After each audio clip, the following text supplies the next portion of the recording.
चलिए हम लोग आज जो है एडवांस स्टडी करने की कोशिश करते हैं कि थोड़ा से हम आर्किटेक्चर का एडवांस कर लेते हैं।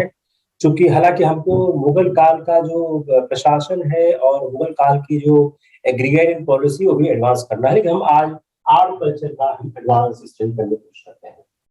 अब इसको कहा गया सेकेंड क्लासिक एज। इसको क्या कहा गया? Second classic age. अब कैसे कहा गया? पहला कहा गया गुप्त को, दूसरा कहा जा रहा है मुगल को। हमने मुगल के टाइम में कहा था, गुप्त के टाइम में कहा था कि सेकेंड क्लासिक एज कहा जा सकता है ओनली फॉर कल्चरल एक्टिविटीज। जो आम जनता का जीवन है,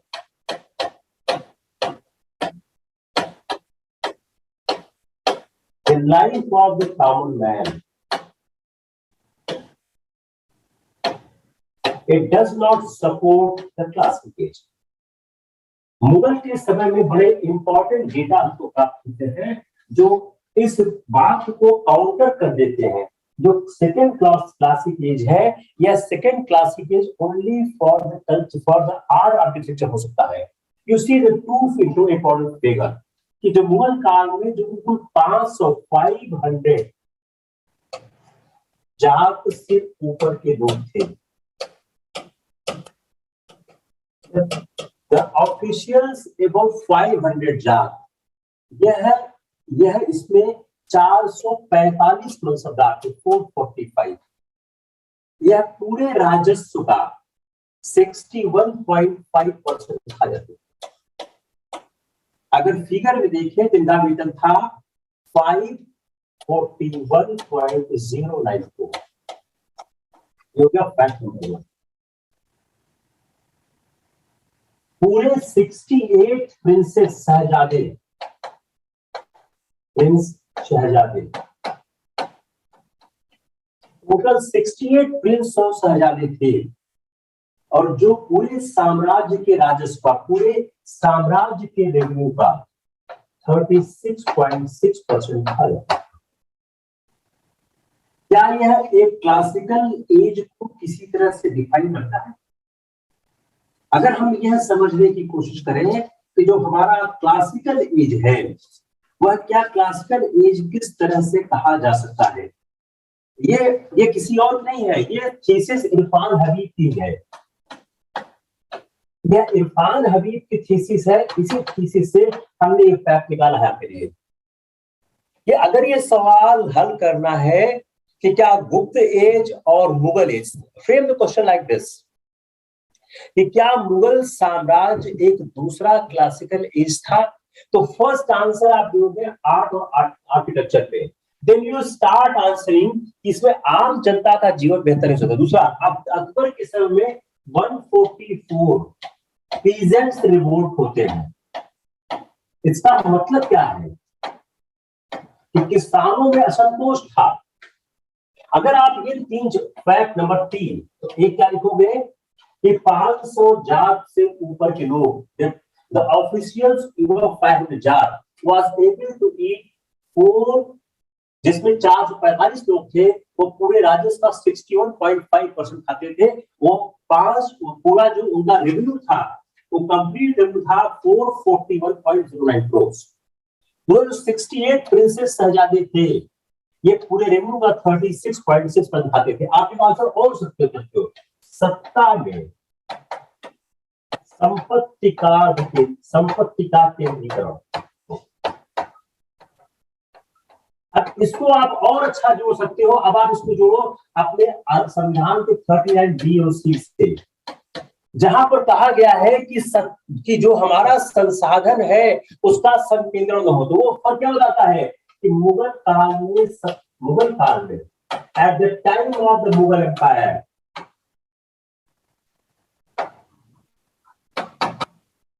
there was a concentration of wealth। तो अगर यह सवाल हल करना है कि क्या मुगल काल एक दूसरा क्लासिकल एज था, You confine only the art and culture. In the art and culture system, we may say this, but as far as the position of the common people is concerned, it cannot be called the classic age. Same argument appears for the Gupta age also. So it is the first part, whether it was a classic age or not classic age. अब देखिए Turko Iranian culture traditions come on this point, जो इनका टर्को-इरानियन culture traditions था, इसमें 3 most important aspect थे इनके cultural development के। पहला, Mughal culture was largely secular and aristocratic. जो मुगल कल्चर था वो लार्जली क्या था? वो लार्जली एरिस्टोक्रेटिक था। यह महत्वपूर्ण रूप से एक कहते हैं अभिजात वर्गीय था। तो पहली जो महत्वपूर्ण चीज है मुगल काल के आर्ट और आर्किटेक्चर को लेके कि इनका जो कल्चर था लार्जली सेक्युलर था और एरिस्टोक्रेटिक था। आम जनता के जीवन की छवि कम थी। जो इनकी पेंटिंग्स थी, जो कॉमन मैन थे, वह कॉमन मैन हमको कम दिखाई देते हैं। तो फर्स्ट क्या हो गया? जो मुगल संस्कृति थी मुख्यतः शाही और धर्म, अगर इसको हिंदी में कहें तो शाही और धर्मनिरपेक्ष, ये हो जाएगा शाही, ये हो जाएगा धर्मनिरपेक्ष। तो हिंदी वाले लिख सकते हैं इस बात को। तो यह आप क्लासिकल एज में यह लिख सकते हैं कि Mughal culture was largely secular and aristocratic. Second, the growth and investment of this culture, people from different parts of India and outside contributed equally। तो इस संस्कृति के विकास की और समृद्धि में भारत के विभिन्न भागों तथा विदेशी लोगों का समान योगदान रहा है। तो the growth and investment different parts of India and outside, दोनों ने कंट्रीब्यूट किया। तीसरा, third point, the cultural norms which the Mughal introduced in India and the field of architecture, painting, music deeply influenced the future course of Indian culture during the subsequent centuries। तो उस समय का भारत में स्थापत्य कला, चित्रकला, संगीत के क्षेत्रों में मुगलों ने जिन सांस्कृतिक मानदंडों की स्थापना की, उससे परवर्ती शताब्दियों के दौरान भारतीय संस्कृति की भावी दिशा है वह महत्वपूर्ण रूप से प्रभावित हुई। Third point, the cultural norms which the Mughal introduced in India and the field of architecture, painting, music that deeply influence the future course of Indian culture. तो if you see these 3 important points, you can write that how the Mughal cultural development has impacted the Indian system। अगर आप इसको और बदल कर अपने answer को लिखना चाहे, you can use this also। Clear? Now proceed towards the architecture। जो मुगल आर्किटेक्चर है वह स्टार्ट बाबर से होता है। बाबर ने दीन पनाह सिटी की स्थापना की। अकबर ने जो मुसोलियन बनाया हुमायूं का, जो हुमायूं का टॉम है क्या है? Centre of 2 great buildings tradition, Persian and Indian. जो हुमायूं का टॉम है वह 2 महान बिल्डिंग्स, 2 महान ट्रेडिशंस का, पर्शियन और इंडियन का मिक्सचर है। जो फोर्ट आगरा है कंप्लीट हुआ 8 साल में। यह रेड सैंडस्टोन बना है, यह fine style of Bengal and Gujarat. और इस अकबर के फोर्ट में जो बनाया उसमें अकबरी महल और जहांगीरी महल, 2 महत्वपूर्ण इमारतें हमको दिखाई देती है। जो फोर्ट ऑफ आगरा है रिसेंपल करता है ग्वालियर से, या ग्वालियर से जैसे हम बताया। और उसी समय अकबर ने लाहौर और इलाहाबाद में किलों का निर्माण कराया।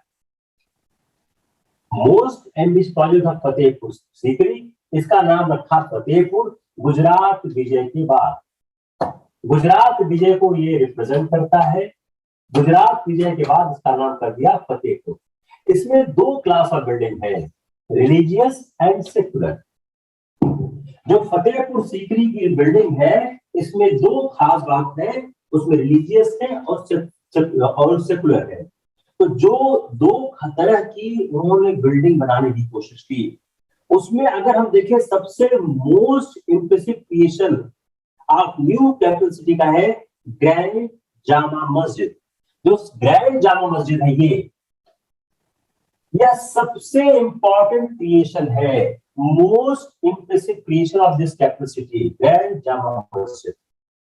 यही ग्रैंड जामा का जो सदर्न एंट्रेंस है इसको हम बोलते हैं बुलंद दरवाजा, जो गुजरात विजय के उपलक्ष्य में बनाया गया। ये रेड सैंडस्टोन का है और इसमें लेइंग है व्हाइट मार्बल। एक सवाल अक्सर आता है कि सीकरिंग बिल्डिंग कौन कौन सी है? Jodhabai palace, house of Birbal, house of Mariam, Panchmahal, tomb of Sheikh Salim Chishti. तो ये महत्वपूर्ण इमारतें हैं और इसकी जो हाइट है बुलंद दरवाजा की कितनी है? 53 मीटर्स। क्लियर? Any problem? अब जहांगीर का जो समय है, जहांगीर का जो मेन कहते हैं खासियत है, वह जहांगीर की मेन खासियत रही है पेंटिंग में। लेकिन जो शालीमार बाग है कश्मीर का, वो कश्मीर का शालीमार बाग वो जहांगीर की देन है। और इसने जो अकबर का मकबरा है टॉम है सिकंदरा, हमने कल भी कहा था कि आप सबके टॉम याद करें, अकबर का टॉम का सिकंदरा, ये आगरा के पास है। यह एक अनकन्वेंशनल टाइप का टॉम है। जो अकबर का टॉम है सिकंदरा में, यह एक अनकन्वेंशनल टाइप का एक टॉम है और यह अनइम्प्रेसिव है। क्यों? Lack of quality of mass which is one of the principal beauty. इसका अनइम्प्रेसिव क्यों है? ये अनइम्प्रेसिव क्यों है? It lacks the quality of mass which was the principal beauty. जो इसमें मास की क्वालिटी का अभाव है। अगर इसको हिंदी में हम कहना चाहें तो इसको हिंदी में बात करने की कोशिश करते हैं कि जो जहांगीर ने ये बनाया, वह चूंकि जहांगीर का स्थापत्य में ज्यादा रुचि था, लेकिन जो उसने मकबरा बनाया अपने पिता की कहते हैं जो अकबर का, उसमें जो उसने लाल बलुई पत्थर का इस्तेमाल किया और उसके समय में संगमरमर का इस्तेमाल शुरू हो गया था। लेकिन इसकी स्थापत्य जो कला थी जहांगीर की, उस स्थापत्य कला में जो अकबर का मकबरा बनाता है उसमें यह लैक करता है, यह अनइम्प्रेसिव है। Lack the quality of mass, lacks करता है जो क्वालिटी ऑफ मास है उसको वह लैक, वह उसको उसमें कहते हैं पूरी तरह से सही नहीं उभरता है। अब अकबर के बाद जो जहांगीर के समय में जो एक ट्रांजिशन आता है अकबर और शाहजहां, तो जो पीरियड ट्रांजिशन है वह जहांगीर का समय है, जब अकबर और शाहजहां के बीच का एक ट्रांजिशन आता है। और जो मोस्ट इंपॉर्टेंट फीचर है जहांगीर के समय का, ये सवाल फिर सा हो गया, substitution of red sandstone by the white. Red sandstone की जगह व्हाइट मार्बल का इस्तेमाल होगा और पेट्राजुरा का प्रयोग शुरू हो गया और ग्रोइंग प्रेफरेंस था फॉर पर्शियन आइडियाज। तो यह ग्रेजुअल मूवमेंट था, ये भी सवाल अच्छा हो गया, फ्रॉम द इंडिजिनस आइडियाज। जो इंडियन आइडियाज था उससे उसका ग्रेजुअल मूवमेंट हो रहा था। जहांगीर का टॉम बना शाहजहां में, अकबर का है सिकंदरा में, जहांगीर का शाहजहां में लाहौर में। It has lavish colour important in land marble glaze tiles and painting. अब नूरजहां रिस्पॉन्सिबल है जो कंस्ट्रक्शन किया जहांगीर का टॉम शाहजहां में, और उसने अपने फादर का दौरा का जो नोबरा टॉम बनाया उसने आगरा बनाया। फर्स्ट नोटेबल बिल्डिंग है इन व्हाइट मार्बल, यह है, ये फर्स्ट नोटेबल बिल्डिंग है जो व्हाइट मार्बल की हुई है, इसमें रिच ऑर्नामेंटेशन है पेट्राजुरा का। और टॉम ऑफ अब्दुल रहीम खान खाना दिल्ली में है, build during the Jahangir rain. Jahangir के समय में यह बनाया गया। और ये क्या है? हुमायूं के टॉम की कॉपी है। ये हुमायूं टॉम की यह कॉपी है। ये हुमायूं का जो किला है, जो सॉरी मकबरा है, उसकी कॉपी की गई है। अब जो जहां शाहजहां का समय आता है, शाहजहां के समय में प्रेफरेंस आने लगता है बुलबुलस डोम्स। ये अब 3 शब्द आते हैं, हिंदी के साथ मैं कोशिश करता हूँ करने का। Next pillars, capping outlines, vaulted brackets, pointed. तो जो शाहजहां के समय में, जो शाहजहां के समय में एक प्रेफरेंस आता है कि वह एक प्रेफरेंस जो पिछले समय की तुलना में, जो प्रेफरेंस आता है शाहजहां के समय में, पिछले समय की तुलना में आयताकार भवनों के स्थान पर वृत्ताकार भवनों का निर्माण। आयताकार, अब इसी को मैं ट्रांसलेट कर सकता हूं, आयताकार की जगह वृत्ताकार। ये हो गया बुलबुलस डोम। तो आयताकार की जगह वृत्ताकार। जो भवन की छतें थे छाजन थे और छज्जे झुकावदार, इससे करते हैं छज्जे झुकावदार।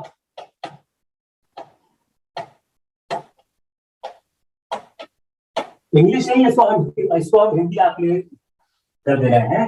बुलबुलस dome with constructed necks, pillars with tapering outlines. जो छज्जे थे वह झुकावदार थे, मेहराबे नक्काशीदार और पौड़िल। जो मेहराबे थी नक्काशीदार पौड़िल, इसका हिंदी। जो मेहराबे थी वह नक्काशीदार थी और पौड़िल थी। मेरे ख्याल से जो फोलिएटेड आर्चेस का जो हिंदी अनुवाद हुआ यह यही होगा।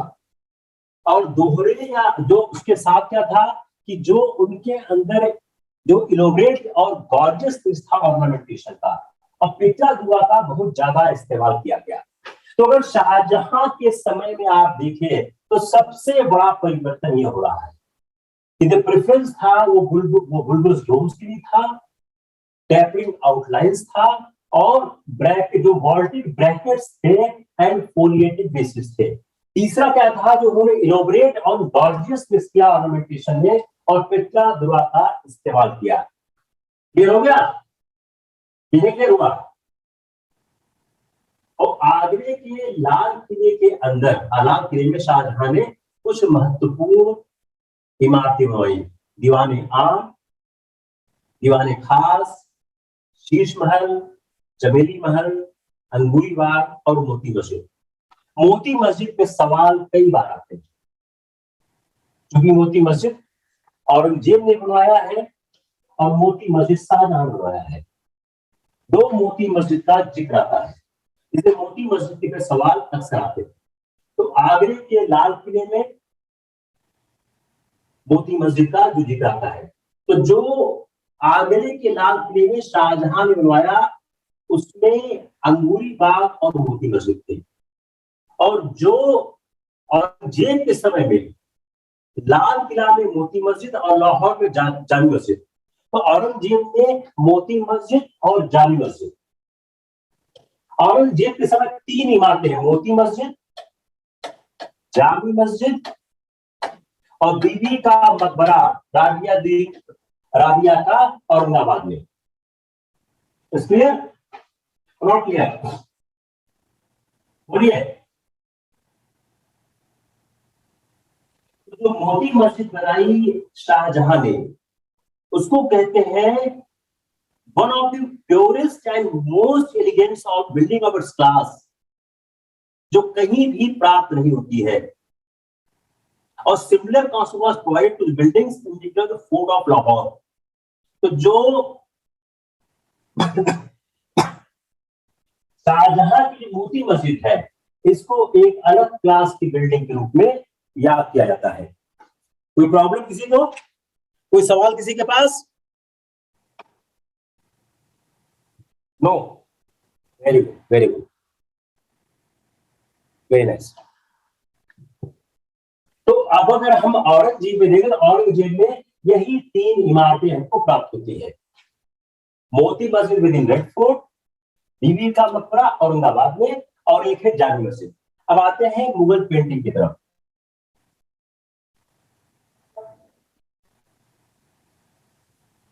जो मुगल पेंटिंग है लार्जली इन्फ्लुएंस थी पर्शियन स्कूल ऑफ पेंटिंग से। अब मुगल पेंटिंग का जो इन्फ्लुएंस है Chinese, Indian, Buddhist, Bactrian, Mongolian, इनमें इनका इन्फ्लुएंस प्राप्त होता है। तो एक सवाल आप ये तैयार रखिए, मेरे ख्याल से इसमें आपका काम हो जाएगा चाइनीज, इंडियन, बुद्धिस्ट, 3 से आपका हो जाना चाहिए कि इन तीनों पेंटिंग्स का मुगल पेंटिंग में इन्फ्लुएंस है। लेकिन जो पेंटिंग्स है ये एरिस्टोक्रेटिक है, divorce from social realities and masses, और कन्फाइंड थी corridor of the Mughal court. क्या था इसमें? मासेस से इनका कोई रिलेशन नहीं था, आम जनता से, आम जीवन से का कोई वाक्य नहीं था। हुमायूं के संग दो थे, मीर सैयद अली अब्दुल समद, दोनों को हुमायूं लेके आया था अपने साथ जब फारस के शाह के दरबार में हुमायूं जब ये निर्वासित था तो वहां से वह उसको लेकर लाया हुआ था। और अकबर के समय में हफ्ज़ नामावली है जिसमें 1200 पेंटिंग है अकबर के समय, और 13 हिंदू पेंटर के नाम है, दसवंत, बसावन, लाल, मुकुंद। ये महत्वपूर्ण नाम है हिंदू पेंटर्स के। तो फाउंडेशन ऑफ मुगल पेंटिंग किसने रखी? पहला सवाल हुमायूं ने रखी। Foundation of Mughal painting Humayun ने रखी, और हुमायूं के साथ मीर सैयद और अब्दुल समद को आता है। दस्ताने हमीर हमजा या हफ्ज़नामा, दो इसको कहते हैं, जिसमें 1200 पेंटिंग है। अकबर के समय में फ्यूजन हुआ पर्शियन और इंडियन स्टाइल का। जब अकबर का समय आता है तो पर्शियन और प्लस इंडियन स्टाइल का फ्यूजन आता है। अकबर के समय में पर्शियन और इंडियन स्टाइल का फ्यूजन आता है, और large number of Urdu painters employ किए गए, जिसमें 17 नाम बहुत महत्वपूर्ण है, और जो 17 नाम बहुत महत्वपूर्ण है इसमें 13 हिंदू हैं, उसमें दसवंत, बसावन, लाल। कई बार सवाल पूछते हैं यह चारों कौन थे? दसवंत, बसावन, लाल, कोई। अब जो यूरोपियन पेंटिंग का इंपैक्ट था, जो हमने पहले बात की है, यह ज्यादा डोमिनेट हुआ जहांगीर के समय में, और जहांगीर के रेन में decline of the Persian influx दिखता है। जो जहांगीर का समय था पेंटिंग का इंपॉर्टेंट समय ये माना जाता है, और जहांगीर के समय में जो एक पेंटिंग के अंदर जो डिक्लाइन आता है, यह एक सवाल आपका हो गया। किसके समय में? जो पर्शियन इन्फ्लक्स है, तो मोस्ट इंपॉर्टेंट फीचर है जहांगीर के अंदर decline of the Persian influence.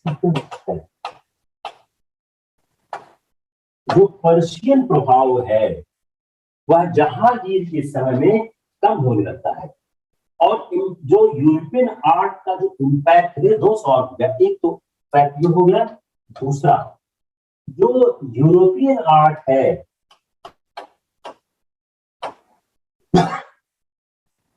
जो यूरोपियन आर्ट है इसका इम्पैक्ट बढ़ते लग गया। So you can very clearly see the 2 facts with Jahangir then. The fact number 1 कि जो पर्शियन इन्फ्लुएंस था पेंटिंग में वह कम हो रहा था, और यूरोपियन पेंटिंग जो है वह मोर डोमिनेट होकर सामने आ रही थी। और जो सब्जेक्ट थे मुगल पेंटिंग के, अगर उस सब्जेक्ट को हम देखने की कोशिश करें तो जिस तरह से जहांगीर की रुचि थी उससे मुगल पेंटिंग के सब्जेक्ट्स भी चेंज हो रहे थे, और जहांगीर के समय में उसका ज्यादा इंटरेस्ट था इन नेचर, बट लेकिन बाद में पोर्ट्रेट भी बहुत ज्यादा मात्रा बनाए गए। और जो मोस्ट इंपॉर्टेंट पेंटर थे जहांगीर में, मंसूर और अब्दुल हसन। मंसूर और अब्दुल हसन। मंसूर क्या था? मंसूर के साथ खास बात क्या थी? मंसूर जो था वह कहते हैं जो उस्ताद मंसूर था वह ग्रेट एक्सपर्ट था मिनिएचर पेंटिंग में। जो मंसूर थे ये मिनिएचर पेंटिंग एक्सपर्ट थे और यह पक्षियों का चित्र बनाने में बहुत कुशल हुआ करते थे, जानवरों का, पक्षियों का। Now come on the literature part. Badayun ने ट्रांसलेट किया रामायण, जो आपको याद करना पड़ेगा और रास्ता। Now come on the literature part. Akbar और शाहजहां, ये अकबर जब हम देखें तो सम रूलर्स लाइक अकबर और Shahjahan who were themselves not great authors, लेकिन वह ग्रेट पैटर्न थे लिटरेचर के। जो ग्रेटेस्ट डेवलपमेंट था लिटरेचर का जो पीरियड, वो क्या था?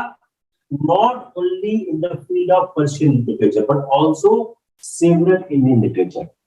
जो इन्होंने किया, उन्होंने सेवरल इंडियन लिटरेचर को सेवरल इंडियन लिटरेचर, पर्शियन ही नहीं, सेवरल इंडियन लिटरेचर का भी इस समय प्रभाव बड़ा, उस पर भी काम किया गया। अब अगर हम आईने अकबरी को देखें तो आईने अकबरी नाम देता है 95 great Persian poets of Akbar's court. आईने अकबरी देता है 95 great Persian poets Akbar's court. ये आईने अकबरी का ये जिक्र है।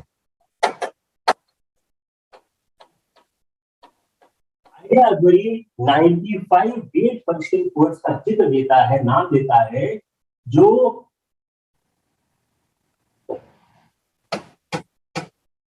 59 ग्रेट पर्शियन पोएट्स का जिक्र देता है जो कि अकबर के कोर्ट थे। और अबुल फैजी वो पोएट लिटरेट था अकबर का, वह ग्रेटेस्ट पोएट था पर्शियन का इंडिया। अमीर खुसरो के समय के बाद से जो सबसे बड़ा पर्शियन पोएट हुआ वो कौन हुआ? Faizi. Faizi great Persian poet हुआ अमीर खुसरो के समय से लेकर। तो जो ग्रेटेस्ट पर्शियन पोएट था India since the days of अमीर खुसरो, इस बात है फैजी। जो महाभारत था उसको ट्रांसलेट किया बाय सेवरल मुस्लिम स्कॉलर्स से और उसका नाम रखा रम्ज़नामा। रम्ज़नामा क्या था? रम्ज़नामा क्या था? महाभारत का अनुवाद। What is रम्ज़नामा? महाभारत का अनुवाद। तो जो महाभारत को ट्रांसलेट किया गया बाय सेवरल मुस्लिम स्कॉलर्स के द्वारा और उसको एक टाइटल दिया गया रम्ज़नामा। और बदायूं ने ट्रांसलेट किया रामायण को, हाजी अहमद सरीदी ने किया अथर्ववेद को, फैजी ने किया लीलावती को। ये 3 महत्वपूर्ण पुस्तकें हैं जिसका अनुवाद किया गया। मोहम्मद खान गुजराती ने ट्रांसलेट किया वर्क ऑफ गुजराती अंडर जहां ए जफर।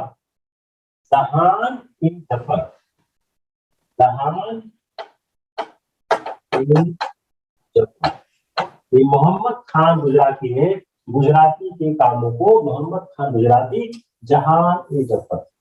टोडरमल ने किया भगवद गीता को, या तो याद करना पड़ेगा, कोई रास्ता नहीं है। टोडरमल ने किया भगवद गीता को।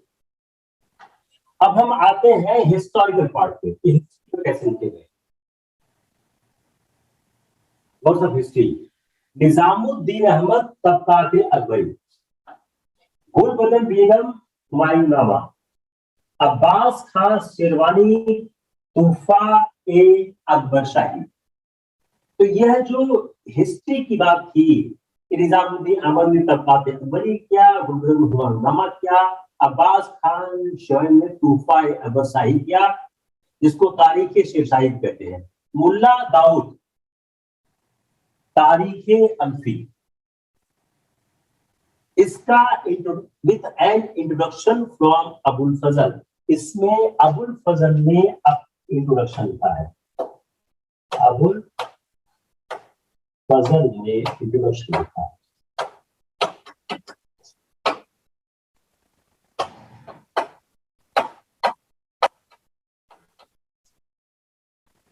अब आते हैं अनऑफिशियल हिस्ट्री पे। अब्दुल कादिर बदायनी मुंतखाब उल तवारीख, यह अनऑफिशियल जो हिस्ट्री है उसमें अब्दुल कादिर बदायनी का है मुंतखाब उल तवारीख, निजामुद्दीन अवध के तकबात अकबरी और फैजी सरहिंदी का है अकबरनामा। कामगार खान का है मासिर ए जहांगीरी, मोहम्मद खान का है इकबाल ए जहांगीरी। शाहजहां के जो कोर्ट हिस्टोरियन थे वो थे अब्दुल हमीद लाहौरी, लाहौरी ये पातशाहनामा, अमीनी गजवानी पातशाहनामा, इनायत खान शाहजहांनामा, दारा लिखा नज्म उल बहरीन, दारा शिकोन लिखा नज्म उल बहरीन। तो जो लिटरेचर में काम किए गए, तो अब जो कोर्ट हिस्टोरियन थे अब्दुल हमीद लाहौरी, अब्दुल हमीद लाहौरी जो है कोर्ट हिस्टोरियन, दरबारी इतिहासकार थे, इन्होंने पातशाहनामा लिखा। तो दूसरे थे अमीर कजवानी लिखा ऐदर पातशाहनामा, इनायत खान ने लिखा शाहजहांनामा, और शाहजहां के जो बड़े बेटे थे दारा, वो अरेबिक पर्शियन संस्कृत के विद्वान थे, उन्होंने कई सूफी फिलॉसफी लिखा, तो उन्होंने कई संतों को लिखा। उनका जो मोस्ट ओरिजिनल वर्क था, ये सवाल आता है मोस्ट ओरिजिनल वर्क मज्म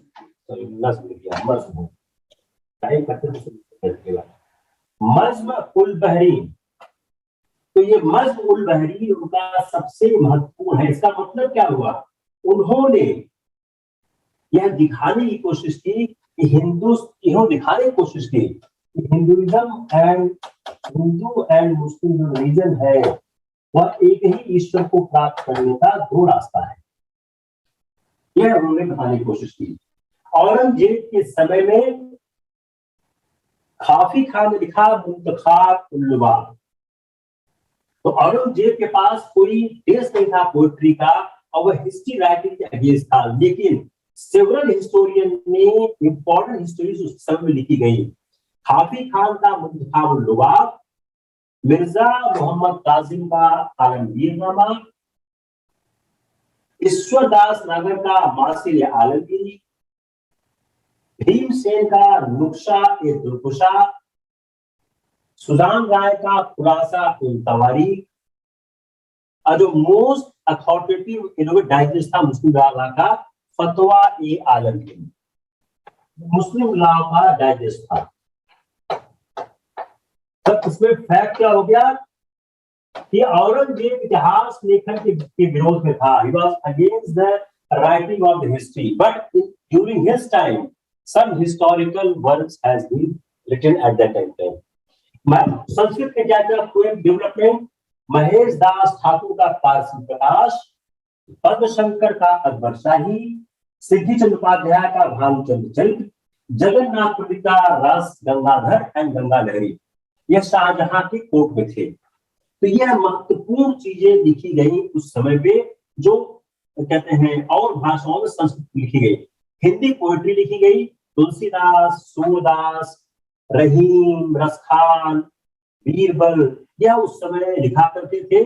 और रसखान एक मुस्लिम थे, लेकिन लॉर्ड कृष्णा के वो डिवोटी थे, और उन्हें कृष्णा के बारे में बहुत लिखा।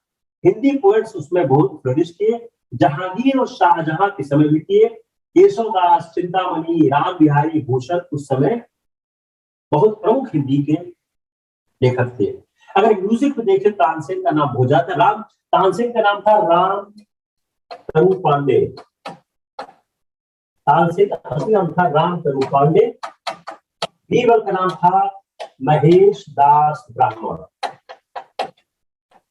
सवाल और जान लेंगे, पूछे रहेंगे। ये नाम था बीरबल का, और ये नाम था तानसेन का।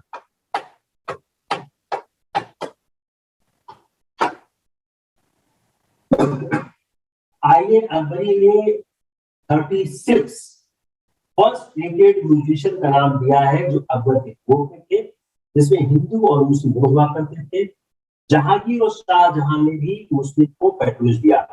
और जो नेशनल म्यूजिक था जिसका बर्थ हुआ है आगरा में in the time of Akbar, वो आज तक हमारे सामने चल रहा है। ये कुछ सवाल हम लोग करने की कोशिश करते हैं। लेट्स सी, कुछ हम सवाल मैंने भी ड्राफ्ट किया, आप लोग ड्राफ्ट करते हो। Let's draft some more questions.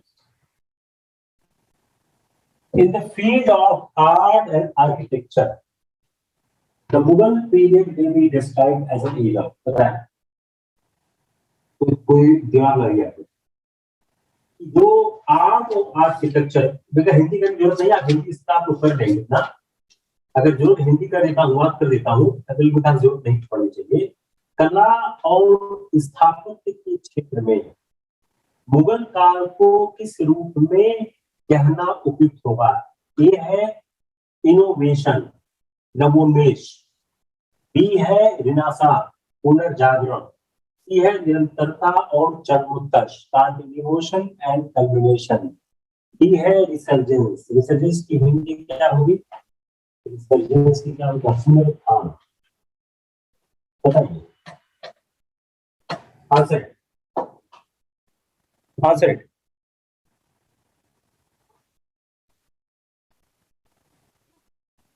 Answer करें, ट्राई करें।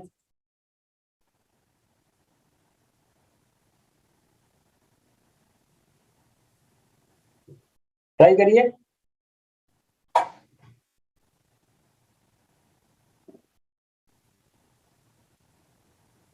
गड़बड़ है। सी क्या है? Continuation and termination.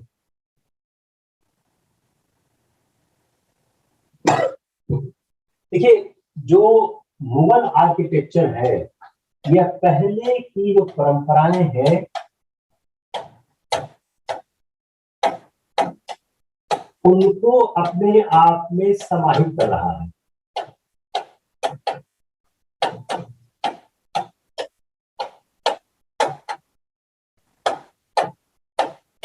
The Mughal architecture is incorporating the earlier tradition of art and architecture and then taken at another height.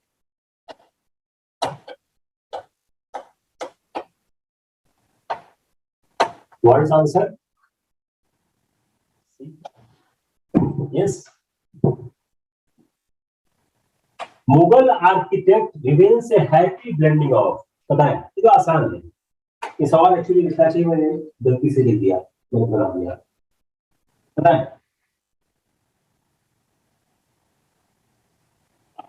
कई बार इस पर्शियन को हम ईरानी भी कहते हैं, तो कई बार सवाल में ईरानी भी आता है, तो आंसर सी होगा। इसको मैंने कई बार पढ़ाया हुआ है, इसमें कोई दिक्कत नहीं होनी चाहिए। जो पर्शियन इन्फ्लुएंस है मुगल आर्किटेक्चर में did not dominate up to the end of the reign of। बताइए, अभी बताया मैंने, पर्शियन जो इन्फ्लुएंस है मुगल आर्किटेक्चर में, अभी मैं बताया थोड़ी देर पहले, जस्ट बताया मैंने, जस्ट बताया मैंने आपको कि जो पर्शियन इन्फ्लुएंस है मुगल आर्किटेक्चर में did not predominate up to the end of the reign of। जो पर्शियन मुगल स्थापक का जो फारसी या ईरानी प्रभाव है, इस सम्राट के अंतर प्रबल नहीं हो पाया।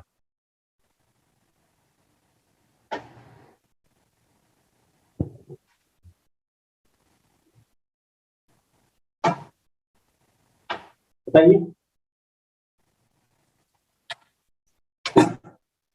बताइए आप।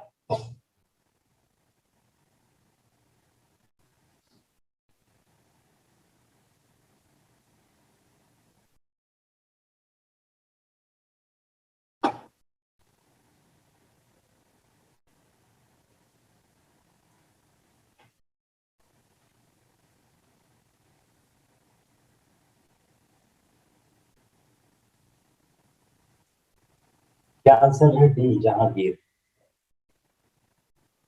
और कोई और भी बताइए।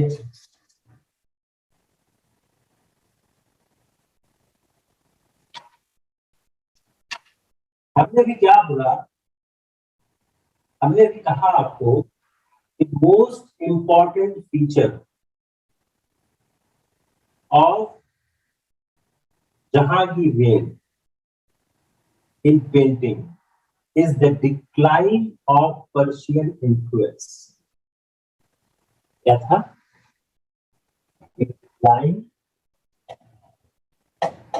of Persian influence.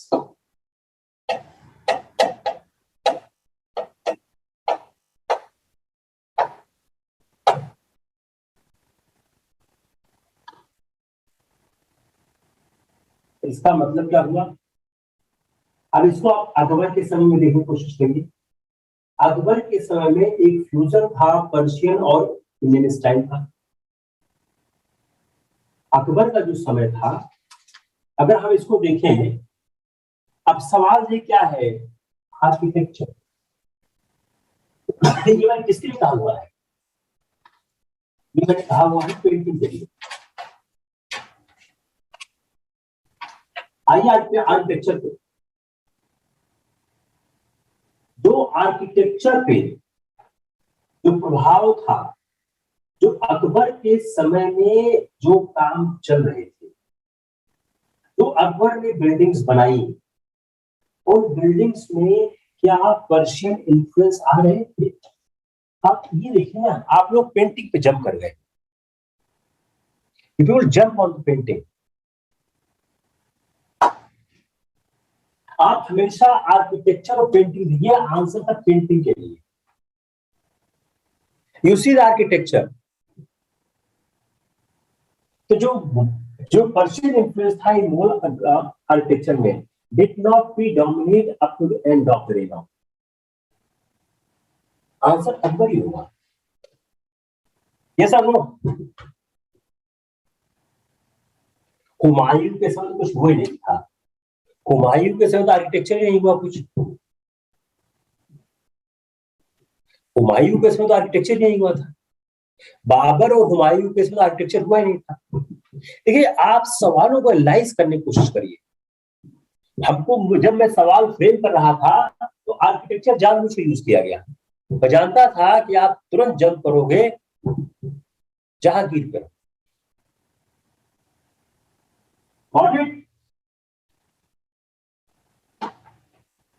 जो मुगल आर्किटेक्चर है, ये किस बात के लिए जाना जाता है बताइए? जो मुगल आर्किटेक्चर है, वह किस बात के लिए जाना जाता है बताइए? पहला है मैसिवनेस, दूसरा है डेकोरेशन एंड डेलिकेसी, तीसरा है ग्रैंडियोर एंड रिलीजियस प्रीडिलेक्शन। तो सिंप्लिसिटी है, सिंप्लिसिटी फैक्टर, सिंप्लिसिटी फैक्टर देखते हैं। ये है सिंप्लिसिटी, बी है मैसिवनेस, सी है डेकोरेशन। चलिए बात करिए। सिंप्लिसिटी यहीं पर आ गया है, तो सिंप्लिसिटी आप यहीं मत ऐड करो, नहीं तो कोई फायदा नहीं। इसको हटा देते तो ध्यान देना। तो जो मुगल आर्किटेक्चर है इज नोन फॉर, तो ठीक नहीं बना मेरे, ए सिंप्लिसिटी हो गया, बी मैसिवनेस। यहाँ Mughal art known for its a simplicity, B massiveness, C decoration and delicacy, C grand. ये सवाल बन गया, समझिए इसको कर। ये मुगल आर्किटेक्चर है, किस बात में जाना जाता है बताइए? ध्यान भैया, simplicity, massiveness, decoration and delicacy, grandeur and religious predilection. Meaning चाहिए? सिंप्लिसिटी को आप कह सकते हैं सादगी, मैसिवनेस को आप कह सकते हैं विशालता, डेकोरेशन एंड डेलिकेसी को आप कह सकते हैं अलंकरण और लालित्य, ग्रैंड्योर एंड रिचेस ट्रेडिशन को आप कह सकते हैं भव्यता तथा धार्मिक रुझान।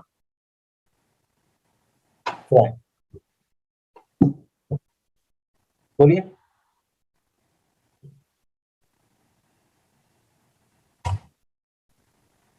Yes, decoration and irrigation.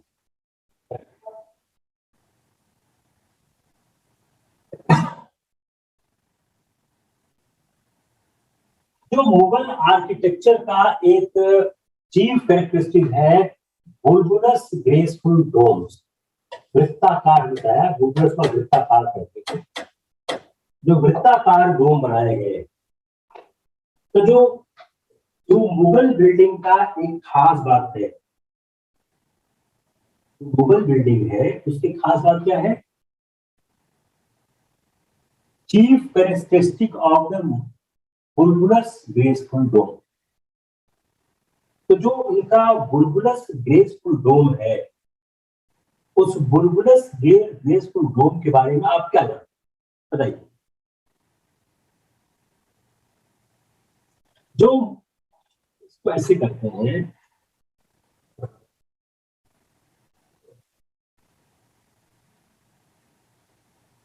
ऐसा है कि इसको जो मुगल स्थापत्य है उसमें which of the following was not the of the Mughal buildings? A. Bulbulus graceful dome. B. कर दिया bulbulus graceful dome. कर देते हैं इसमें, कर देते हैं बालकनीज,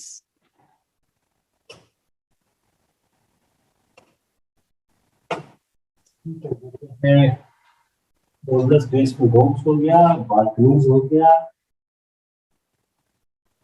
कपूल्स एंड सेंट्रल कपूल्स हिंदी करते हैं एंड मैरिट्स कर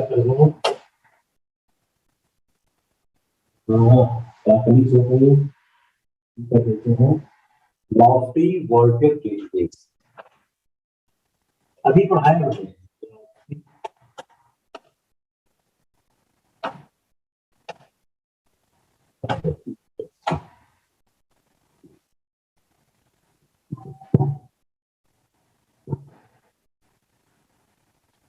यस। अब इसको हिंदी में अगर करना हो तो कैसे होगा? प्याज की जो ये बुलबुलस डोम्स है, इसको आप कह सकते हैं प्याज के आकार का उभारदार गुंबद। दूसरा जो आपकी बालकनी से होते हैं छज्जे। तीसरा जो आपका कपूल्स एंड सेंट्रल मीनार्स बोलिए आप कहते हैं समरूपता और उसकी मीनार्स की। और चौथा है मेहराब युक्त प्रवेश द्वार। इसमें कौन सा नहीं था बताएं?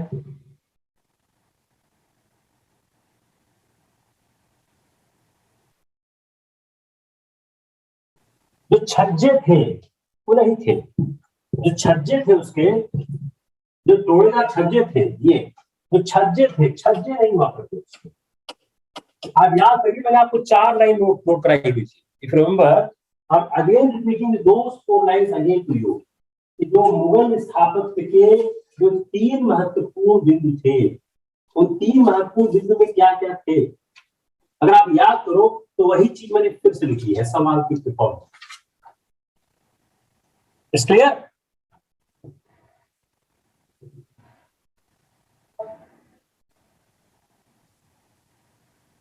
जो बुलंद दरवाजा है, जो हाफ डोम, ये कहां से लाया गया है? पर्शिया, कॉन्स्टेंटिनोपल, गुजरात स्टाइल, समतल। बताइए कहां से लाया गया?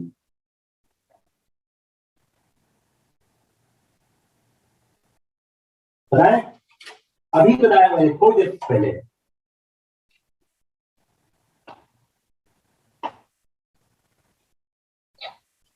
पर्शिया, यही था ना? पर्शिया और ईरान एक चीज है। Akbar used Hindu style of architecture in many of his buildings. The decorative features of which are copies of those from Hindu and Jain temples. In which of his following buildings is the use of Hindu style most strikingly restricted? इतना आसान सवाल है.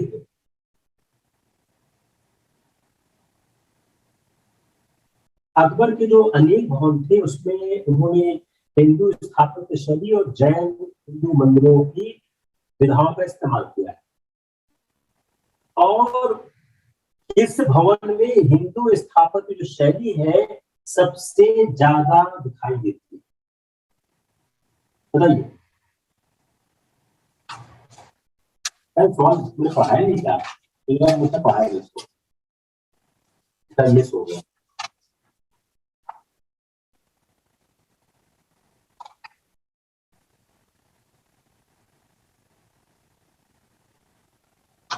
जहांगीरी महल की आगरा.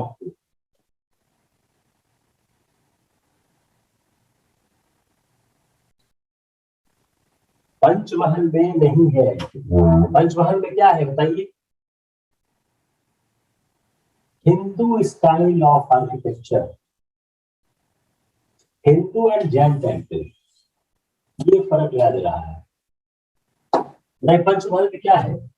पंचमहल. पंचमहल में क्या खास बात है बताइए? कई लोगों ने आंसर पंचमहल कह दिया. पंचमहल आंसर क्यों किया आपने? पंचमहल किस शैली में बनाया गया है? पंचमहल की शैली क्या है?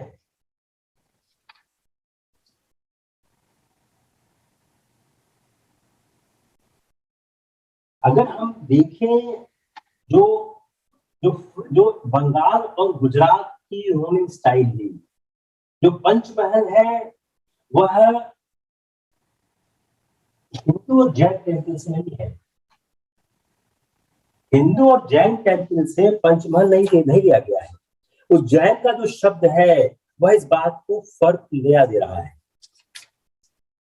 अगर आप पंचमहल की संरचना को देखें तो पंचमहल इस बात को नहीं दिखा रहा जहां से जैन मंदिर आ रहा है. यह गुजराती और राजस्थानी स्टाइल से वो प्रतीत हो रहा है. Yes yes yes Gujarati style.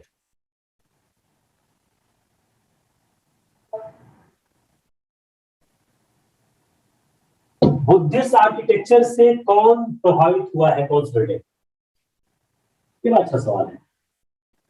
Buddhist architecture से कौन सी बिल्डिंग प्रभावित हुई है बताएं. जल्दी बताएं. सोचे, जल्दी सोचे.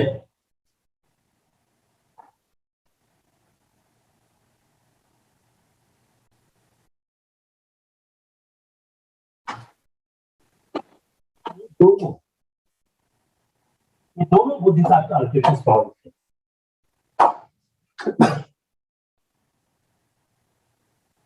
आप इन सवालों का जवाब लिखिए. देखिए सवाल. अकबर के देखिए अकबर के आर्किटेक्चर का चीफ कैरेक्टरिस्टिक्स क्या नहीं था? Earliest example in India double dome का कौन सा है? अर्लीस्ट बिल्डिंग जिसमें पेत्रा दुआ का इस्तेमाल हुआ है.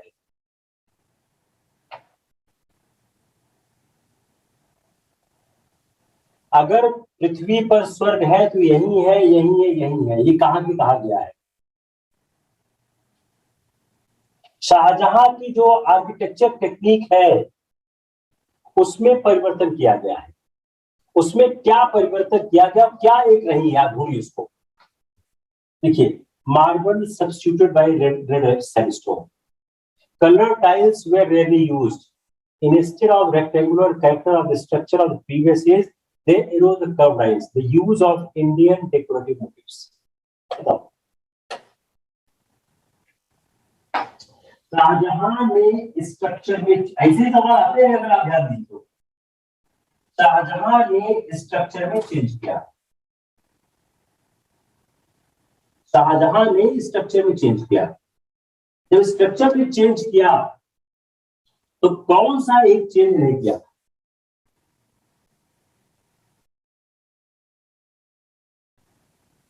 बताइए।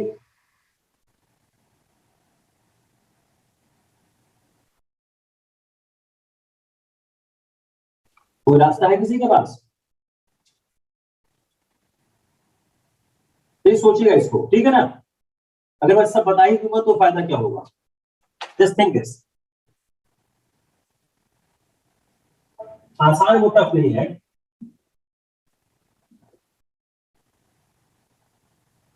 कौन सी हिंदू बिल्डिंग बनाई गई मुगल के समय में जिस पर इंफ्लुएंस था मुगल आर्किटेक्चर का? एक मैंने बताया हुआ था। कौन सी हिंदू बिल्डिंग बनाई गई जिस पर मुगल आर्किटेक्चर का इंफ्लुएंस था? बताएं। ये तो बड़ा आसान सवाल है।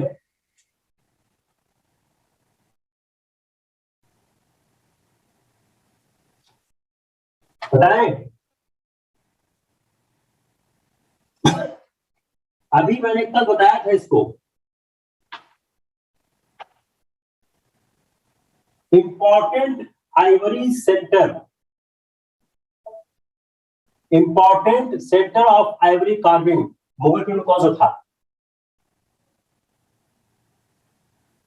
जो मुगल ने अपनी पेंटिंग इंट्रोड्यूस की उसमें चीफ कंपोनेंट क्या था?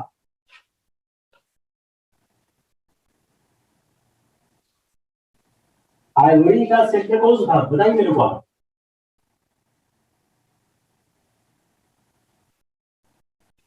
मथुरा था।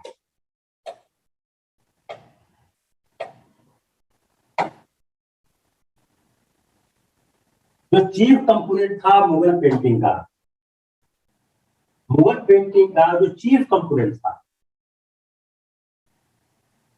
जो मुगल ने इंट्रोड्यूस किया वो क्या था? बताएं।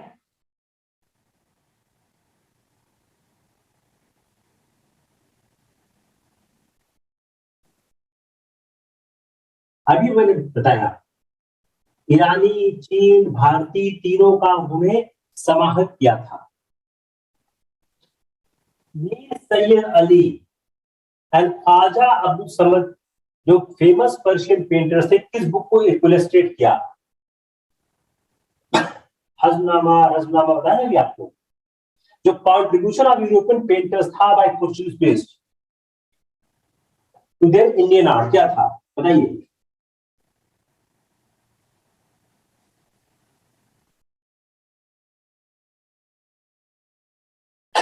ये सवाल ऐसे ही आते हैं।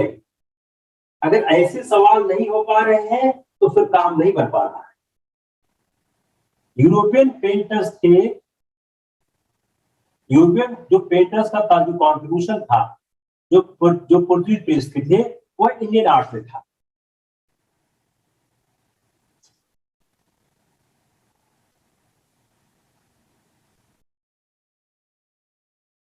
और कोई सवाल? जो यूरोपियन पेंटर्स थे, हमने कल कहा था फोर शॉर्टनिंग टेक्निक,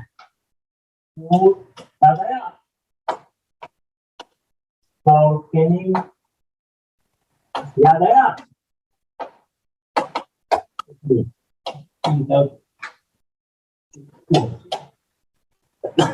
याद आया?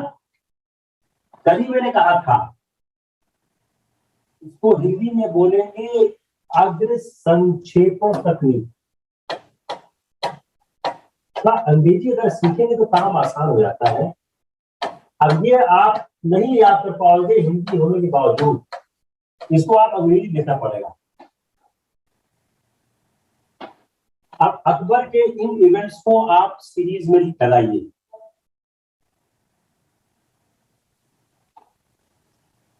Abolition of wealth tax 1572, abolition of जजिया 1564, चित्तौड़ इंसिडेंट 15x।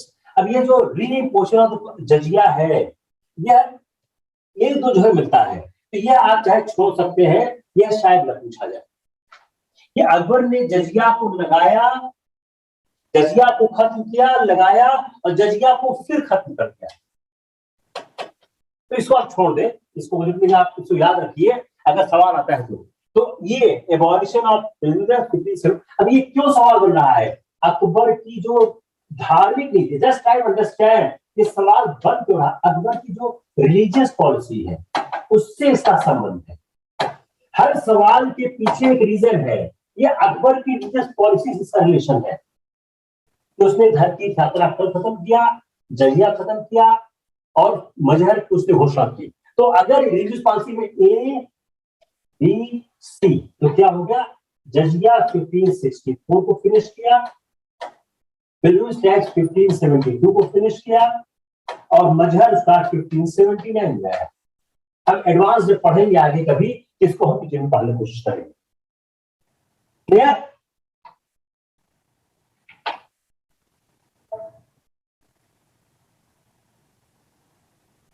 देखिए जजिया जो उसने लगाया, जजिया को फिर उसने आगे उसने एबॉलिश कर दिया। ये बड़ा अच्छे सवाल है। अब थोड़ा से सवाल करते हैं अकबर की नीतियों पर या मुगल काल की नीतियों पर। जो यूजुअल रिएक्शन होता था पीजेंट्स का,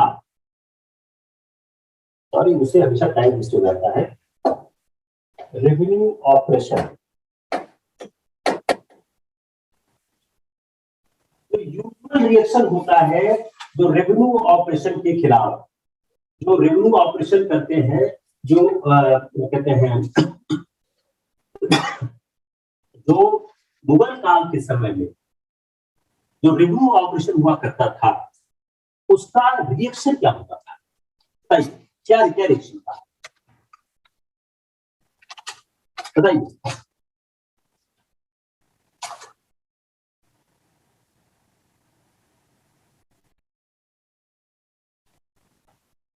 पलायन कर जाते थे।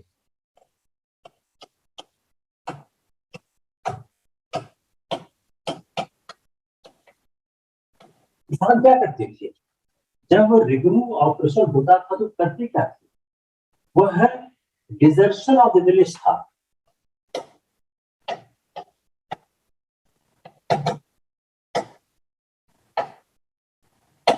जब मुगल काल में किसानों पर जब रेवेन्यू का एक समस्या आता था तो वो क्या करते थे? वह पलायन कर जाते थे। पलायन करने से क्या होता था? जब वो नया सेटलमेंट नहीं लेते थे तो उस बात की आशा करते थे कि उनको कंसेशन मिलेगा और उनको जमीन के जोतने होने में सहायता मिलेगी। What was the point of personal grievances of जमींदार against the imperial administration? इनके पर्सनल ग्रीवांसेस क्या थे? जो अब देखिए इसको सवाल को ठीक समझिए, ग्रीवांसेस ऑफ जमींदार। सवाल अगर आप पढ़ना नहीं सीखोगे तो सवाल कभी सही नहीं होगा। अब आप झटके में क्या कर दोगे? Grievances of the peasants.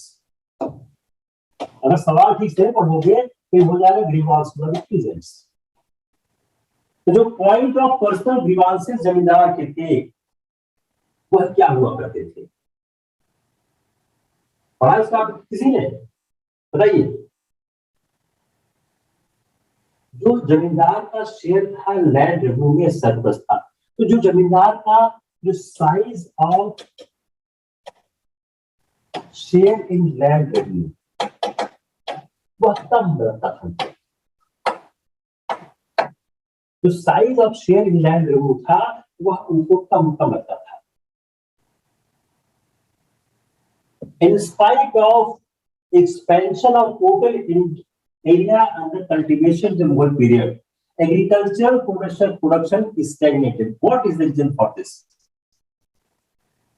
अभी एक्सपेंशन हो रहा है, एरिया का एक्सपेंशन हो रहा है, लेकिन जो एग्रीकल्चर प्रोडक्शन है वह स्टैग्नेट है, आगे बढ़ रहा। क्यों ऐसा हो रहा है?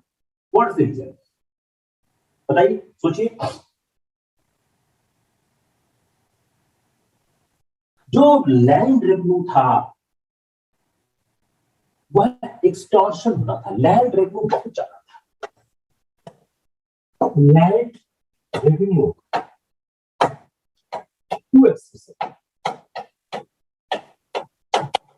इसलिए लोग जगह छोड़ के भाग जाते थे। अब इसको अगर हम ऑप्शन बनाते हैं, ऑप्शन बनाते हैं, ऑप्शन बना देते हैं, ऑप्शन ये बना देते हैं, वो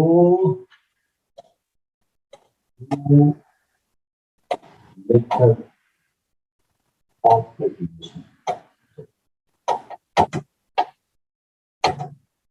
ऑप्शन बी बना देते हैं। ऑप्शन ए है no method of cultivation, option B बना देते हैं लैंड एक्सेस लैंड रेवेन्यू,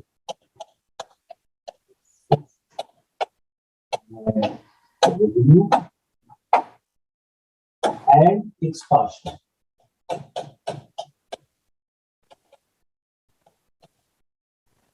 क्या करते हैं, सोचिए, सी ऑप्शन आई, सी क्लोज बनाइए ऑप्शन कोई।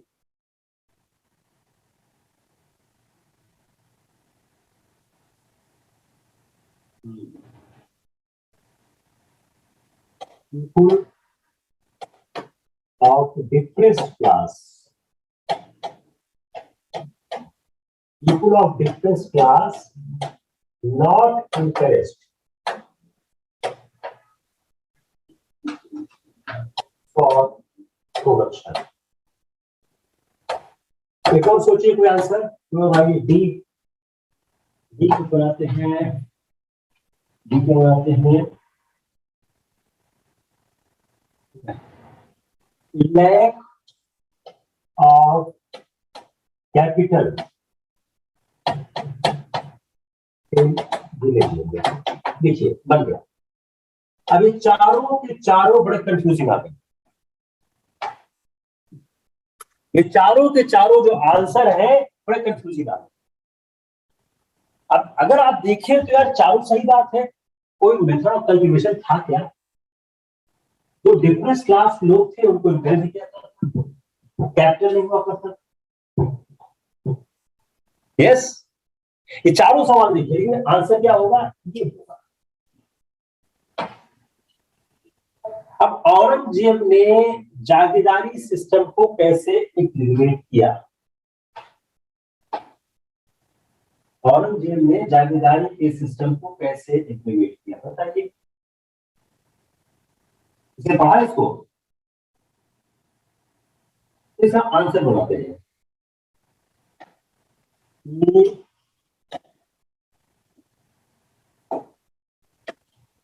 By abolishing Jagir,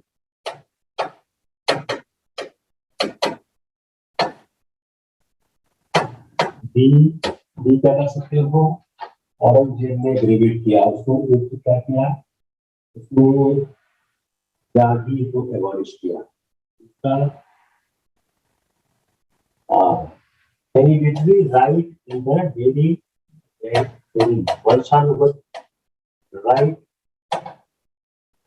in Jagir system, Jagir system कर देते हैं।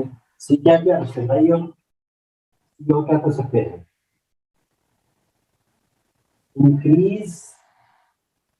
Increase in Khalistan land,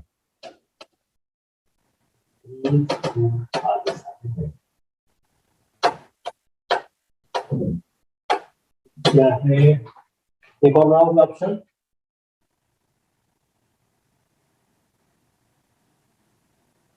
transfer of the जागीर,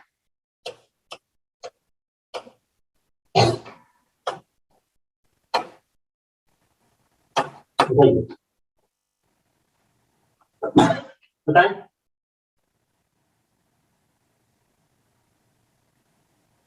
बताएं।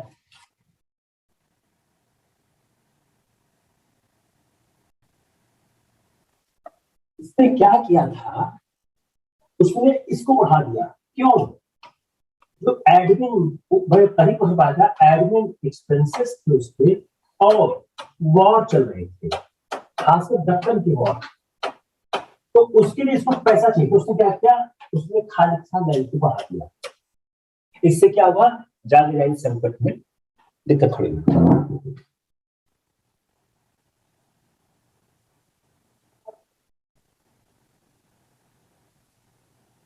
मुगल आर्ट किसका हैप्पी ब्लेंडिंग है? हो गया, इसमें कोई नहीं।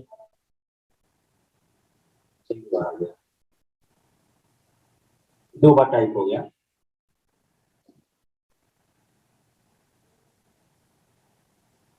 हाँ, अकबर ने जो हाफ इनाम को कल्टीवेटेड लैंड बेस्ड क्यों कहा? ताकि खेती का विस्तार हो। अकबर ने क्या बोला कि जो जो आप इनाम दीजिए उसमें आधी जमीन जो है वो वेस्ट लैंड। अब एक हम लास्ट आज करते हैं सिख पे। सिख पे सवाल आते हैं, जब हम सिख की आर्कियोलॉजी करते हैं। अब सिख में क्या हुआ? जो सिख धर्म का प्रादुर्भाव हुआ वह 15वीं 16वीं शताब्दी में हुआ। गुरु नानक देव के साथ, गुरु नानक देव के साथ उनका हुआ। यह स्थान जब शुरू हुआ तो धार्मिक संप्रदाय में हुआ, और इसकी जो खास बात क्या थी, इसका एक असंप्रदायिक प्रतीक था। तो क्या था? यह एक सेकुलर था, इसका कैरेक्टर सेकुलर कैरेक्टर हुआ करता था। और उनके बाद जो कहते हैं अगले महत्वपूर्ण आते हैं, वो आते हैं अमरदास। गुरु नानक, अमरदास, रामदास। अमरदास एंड रामदास। अब जो रामदास जो कहते हैं अकबर बहुत सम्मान करते, अमरदास और रामदास अकबर इनका बहुत सम्मान करते थे, और उन्होंने अमृतसर में एक गुम का टुकड़ा दिया। अब जो अकबर ने अमृतसर में भूमि का टुकड़ा दिया। Akbar has given a land at Amritsar, जिस पर बाद में वह आपका बना, कहते हैं स्वर्ण मंदिर बना, और यहीं पर एक शिल्प मिलाया गया। अब Ramdas, in the time Ramdas जो गुरु का पद है वो पैतृक बना। हेरिडेटरी हुआ गुरु का पद eight the time of Ramdas. Ramdas के समय में गुरु का पद जो है वह पैतृक हो गया। रामदास के समय में गुरु का पद हुआ। पांचवें गुरु थे, फिफ्थ गुरु अर्जुन देव। इनके साथ खास बात क्या है? गुरु ग्रंथ साहब का संकलन, गुरु ग्रंथ साहब का संकलन गुरु अर्जुन देव के समय में किया गया, और इनके पास संग्रहण की क्षमता थी। जो अर्जुन देव थे उन्होंने जो हमने कहा टैक्स, जो रिलीजियस टैक्स था, रिलीजियस स्पिरिचुअल टैक्स कर इनके समय में देना शुरू हुआ। जो 1/10 दिया करते थे इनकम का, यह गुरु अर्जुन देव के समय में स्टार्ट हुआ। और यह कर कौन लेता था? मसंद। यह कर इकट्ठा कौन करता था? मसंद। मसंद नाम का एक समूह था, कार्यकर्ताओं का समूह था, वह दिया करते थे। और गुरु अर्जुन देव ने खुसरो का अभियोग क्या किया? उन्होंने खुसरो को उन्होंने आशीर्वाद दिया। इसके कारण इनका और जहांगीर का झगड़ा हो गया, और जहांगीर को लगा कि जो गुरु के पास धन है, प्रभाव है, उससे वो सशक्त हो गया, और 1606 में उनको हैक कर दिया। एक सवाल क्या हो गया? कौन सा ऐसा गुरु था जिसको हैंग करके मार दिया गया? तो जहांगीर। उसके बाद आते हैं हरगोविंद, आते हैं गुरु हरगोविंद, फिर आते हैं गुरु हरगोविंद, उसके बाद आते हैं गुरु हरगोविंद जो अर्जुन के बेटे थे, वे लड़ाकू थे, और उन्होंने एक सेना इकट्ठा की, और उन्होंने जो उनके पिता पर जुर्माना लगाया था उसको उसकी रकम जो है उन्होंने चुकाया नहीं, ही रिफ्यूज टू पे दोज पेनाल्टीज, और उनको ग्वालियर में 12 years का इम्प्रिजनमेंट हुआ। इनको 12 साल तक ग्वालियर में बंद रखा गया और उन्होंने शाहजहां के विरुद्ध विद्रोह किया और 1628 में शाहजहां की शाही फौज को उन्होंने हरा दिया। देखिए अंत में परास्त हो गए और उन्होंने जाके कीरतपुर, तो आप सुनते हैं कीरतपुर में जाके उन्होंने शरण ली, वहां पे जाके इन्होंने शरण ली, वहां चले गए जो कश्मीर की पहाड़ियों में है। हरगोविंद के बाद आते हैं तेग बहादुर, उनका सातवां युद्ध, और तेग बहादुर के बाद आते हैं गुरु गोविंद सिंह, जिनके बारे में आप लोग जानते हैं।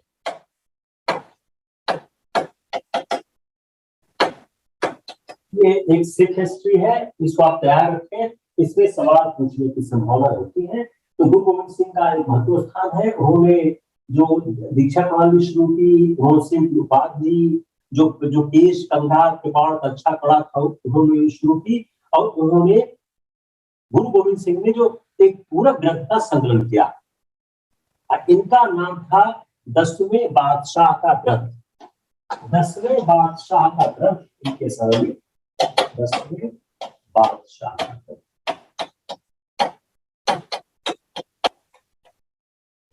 ये आपका मुगल इंडिया कंप्लीट हो गया। Now we will start the modern India. More और less we have done this. थोड़ा मुगल का एक एडवांस पोर्शन और करना है, mainly the part of the agriculture, the जमींदारी, मनसबदारी हमने काफी डिटेल में की। आर्ट कल्चर ऑलमोस्ट पूरा हो गया है। Some part of the administration and the peasant system of the Mughal period we have to do it, हम लोग उसको जरूर करेंगे। विल स्टार्ट कल स्टार्ट में आपको ब्रेक दे देता हूँ, tomorrow Sunday you can have a break of one day if you wish, otherwise we can start modern India.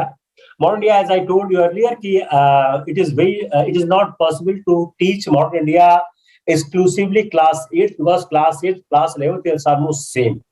अगर आप क्लास 8 की और 11th की मॉडर्न इंडिया देखें एक ही तरह की है। तो I have chosen a path कि मैं मॉडर्न इंडिया को डिटेल में कर देता हूँ। जो मॉडर्न इंडिया का जो फायदा है कई जगह पे, जीएस में है, हिस्ट्री में है, और आज जो नेहा गोयल से इंट्रोडक्शन हुआ आपने देखा, पॉलिटिकल साइंस में भी है। तो मॉडर्न इंडिया को अपने को ग्रेट डिटेल में करना होगा, उसका फायदा आपको मिलता है एसे में मिलता है और इंटरव्यू में मिलता है। तो will do the modern India with detail. कोई सवाल हो तो आप लोग जरूर पूछें, अदरवाइज आज का काम तो मेरे ख्याल से कुछ हो गया। कोई सवाल है किसी के पास?